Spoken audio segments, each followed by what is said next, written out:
Now, for this last hour, we've got a few things planned. But first of all, there are two amazing Australians who've just really swept the world stage when it comes to Bitcoin.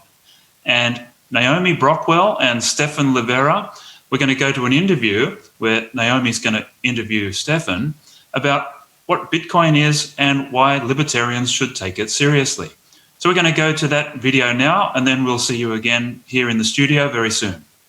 Welcome everyone to our session here at the Friedman conference about Bitcoin. We're talking about why freedom-loving people should be more interested in cryptocurrency and in Bitcoin. And I'm delighted to have chatting with me here today, Stefan Livera. He is a Bitcoin podcaster. Lovely to chat with you. Thanks for chatting with me, Naomi. I'm excited to chat a little bit about why libertarians should care about Bitcoin, because most don't get it. Isn't that fascinating? You know, sometimes libertarians don't get a good thing when it like hits them in the head. And I've had this debate with people all the time. Like there are lots of my friends and it's just, you know, sometimes it's taken them a really long time to get on board, or sometimes they just don't get it at all. And for me, it was like a no-brainer. It was like, well, this is competing currency. You know, this is Hayekian's idea of options in currency. We love market competition. This would be a good thing. But a lot of people still aren't there yet. So let's go back to basics with them. What is the first thing that comes to mind when you think of Bitcoin and when you associate that with the idea of freedom?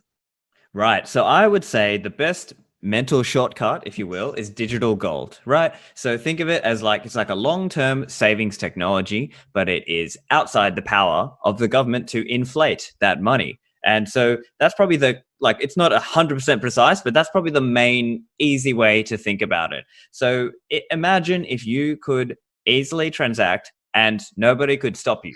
Imagine if you could save and nobody could stop you, and they couldn't just centrally inflate that thing, right?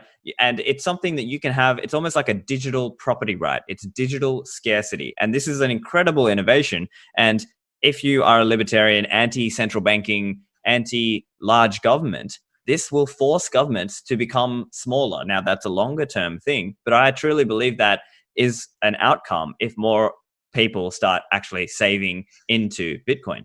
Well, I mean, let's talk about why that is, because when you're talking about competition, obviously the markets sort of gravitate towards what provides them more value, right? And if you think about the Australian dollar, you think about the US dollar, you know, the statistic they throw around about the US dollar is that it's lost 98% of its purchasing power since 1913. You know, over the last 100 years, it's lost 98% of its purchasing power. People have got to be crazy to hold it for another 100 years, right? So what will it do? Like now that people have a choice in currency, how is that going to change things? Think about storing your value into hard money, something with a fixed supply. And that's very, very important because historically, there are examples where if you had a weaker technology and you had a softer money, you got raided and your wealth got taken at pennies on the dollar, right? So the agri beads in Africa where people were using beads as money, but then the Europeans turn up and they've got glass making technology. So they go back, they make the glass beads and they come and buy the wealth at pennies on the dollar. So there's this sort of tendency in some sense towards the harder money. And so my view is something like the hardest money wins overall, so long as it has the right features. And Bitcoin, in our view, has those features because it has a strict limit and you can send it anywhere around the world. And we will naturally see a tendency towards that. So I view this like over time, we're just going to see you would rather save into something that's going up in value. And it's like a digital property right that the government can't so easily influence, right? So for example, if you have a house or a property, the government might lock you down and say, you're not allowed to go there, or you're not allowed to use it in this certain way. But with Bitcoin, it's basically using kind of the mathematics and the cryptography behind it. We're not going to get into the detail, but essentially when you use a Bitcoin wallet, like a software to manage your Bitcoins, then you are essentially getting a certain assurance and property right that is just not possible up until now. Well, I think you hit the nail on the head when you talk about it being uncensorable money. Like for me, that's the most important thing. We have a money that can't be controlled. Now, if you look at what happened to the people in Cyprus, they wake up one day and a huge chunk of their bank account is just missing. The government's just come in and seized it, right? Or if you look at what happens in other countries, they wake up and their value's just inflated away, which is what happened in Argentina, what happened in Venezuela. There are all these ways that your money is just not controlled by you if you're using fiat money. And suddenly we have this money that, first of all, it can't be controlled. And second of all, it can't be stopped. It's uncensorable. Like, you're absolutely right when you say that you can do what you want with this. You can buy what you want. You can use it. You can basically act out your choices as a free individual using this money, and people can't stop you. There's no middleman with it. This is a peer-to-peer money. So as long as you're voluntarily trading with another person, exchanging with directly with another person, you don't have to go through a central bank, you don't have to go through a normal bank, you don't have to go through PayPal or any intermediary like Visa. There's no one to stop you doing that directly with that person. And I think that's just the greatest tool for freedom that we've seen in the last 100 years. Absolutely. And I'll tell you one other thing that frustrates me a little bit now. I'm a libertarian, right? I would like to see an anarcho-capitalist society happen. I know we may never see that in our lifetimes, but I think one thing, we need to step back and zoom out, right? As libertarians, have we actually been effective at slowing down the government or making the government smaller? Probably not, right? Like, we're being brutally honest and effective. We would like the government to be smaller, but have we had any success with traditional political activism? I think probably not. And I think if you really want to make the government smaller, you need to start effectively defunding it. And the way to start doing that is by buying Bitcoin and holding it outside of the system. And so I think that, to me, is why I think libertarians need to start thinking about it and caring about Bitcoin. I know it can seem technical to an outsider, but it's a journey. You start on this journey, right? And the other important point I really want to hit is we are going through a time of cancel culture. We are going through a time of, arguably, COVID has accelerated the war on cash. So if you wanted to be able to buy things privately with cash, well, now that is being taken away. Here in Australia, COVID accelerated the war on cash by about 5 years in terms of shutting down bank branches and ATMs. What's the next likely outcome? Well, governments will want to have negative rates, and they'll want to have all of these ways of controlling you. Bitcoin is basically the technology that you can use to take that power back. So if you're a libertarian, you need to care about this. You need to start learning a little bit about it, because standard political activism is not going to be effective. I think it's going to be a Bitcoin strategy. No, you're absolutely right. And it's not just negative interest rates. It's this insidious financial system where you literally have to get permission to spend your own money. I love seeing people opt out of that. I love seeing people not just holding Bitcoin, not just putting their savings out of the reach of government. I like people just using it on a day-to-day basis, using cryptocurrency to buy their groceries, to pay their bills. All of that is easy these days. 10 years ago, it wasn't so easy. When I started making videos about this, wasn't so easy, and now it's really easy. It's super easy to live 100% of your life in Bitcoin. What you said about cash, I think, is so important. Australia has seen a war on cash. You're seeing it all over the world right now. And it's terrifying, because why do they want this? They want this because they want to force people into the banking system, because banking system means control of your money. When you put your money in a bank, you no longer have control of that. You have to get permission to spend it. You have to get permission to access it. And what's more is that every time you use a bank card, everything you do is being tracked.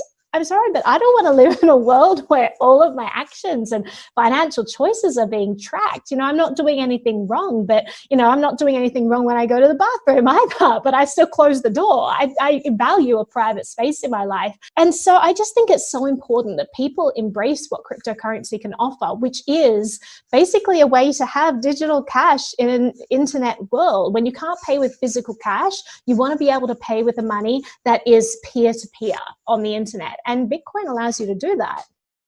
Exactly. And let's chat a little bit about ways to get started, right? So obviously, I get it. To an outsider, it can look really technical. And we're going to give you guys some really simple steps. So for me personally, I would say just start out by buying a small amount, just like buy $20 or $50, whatever you can afford, and have a phone wallet. So I'm going to give you two recommendations. One, if you're on Android, I would recommend Samurai Wallet. If you're on iPhone, you can look up Blockstream Green. So I would think those are some great Bitcoin wallets, and you can buy a small amount of Bitcoin and receive it to that wallet. Well, let's back up a practice. second. Where would you recommend people buy it from? So that's the big thing. Yeah. So I think there's a couple different things. So if you have a local Bitcoin meetup, you can meet people there and buy a small amount from that. That's a great option.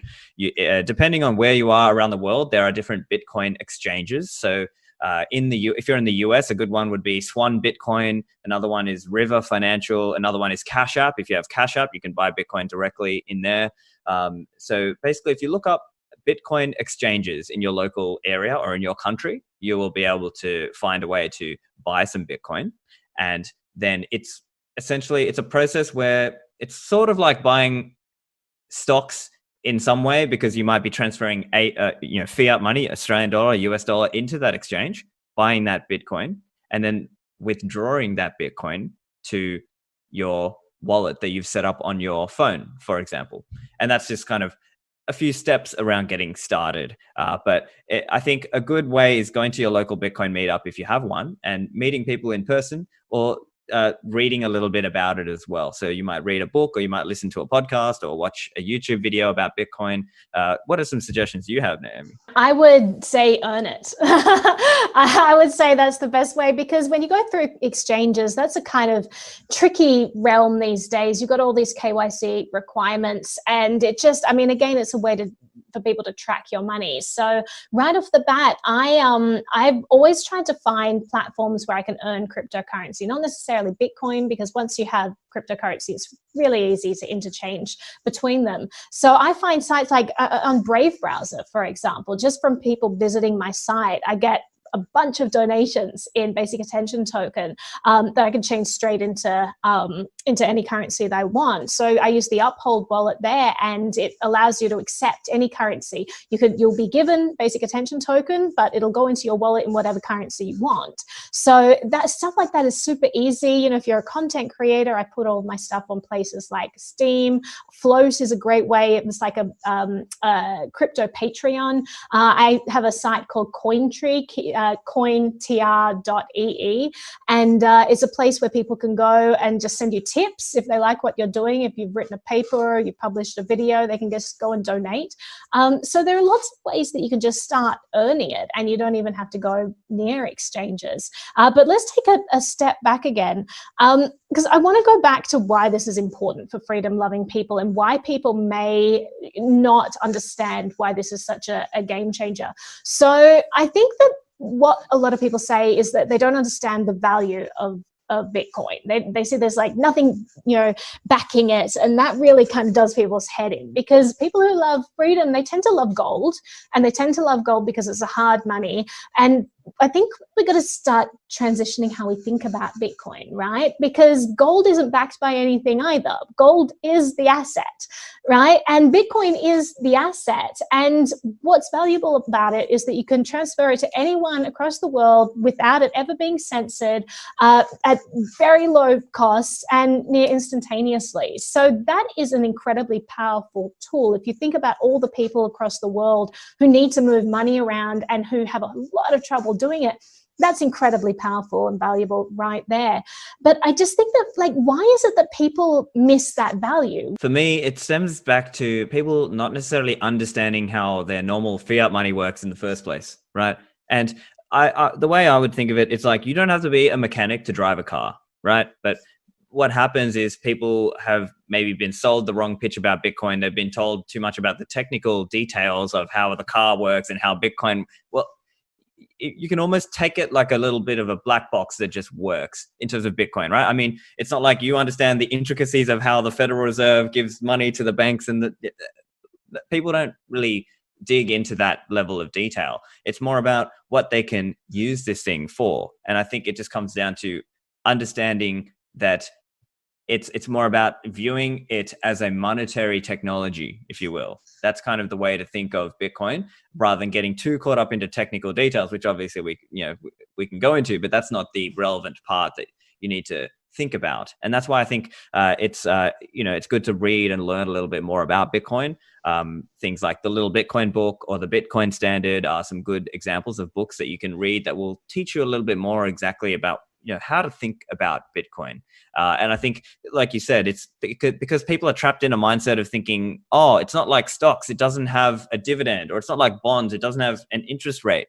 But really, we have to think of it more like, what would make a better money, which has better monetary characteristics? Wouldn't you think something that was scarce and fungible and easy to send around the world would make a better monetary candidate than fiat money? Was definitely designed to be a superhero money, and I'm incredibly grateful that it exists, because honestly, I think that it gives us back so much more freedom in our lives. As you said, a lot of people just haven't really achieved much in terms of making government smaller. They get larger and larger and more overreaching every single year, but technology is a way that we can still maintain freedom in our lives. And Bitcoin is an incredible technology because, as you said, it's uncensorable. It's basically money for the internet that can't be stopped. And that's really exciting for me. But we've run out of time here, but thank you so much for chatting with me. This has been fantastic. And where can people go to find your podcast?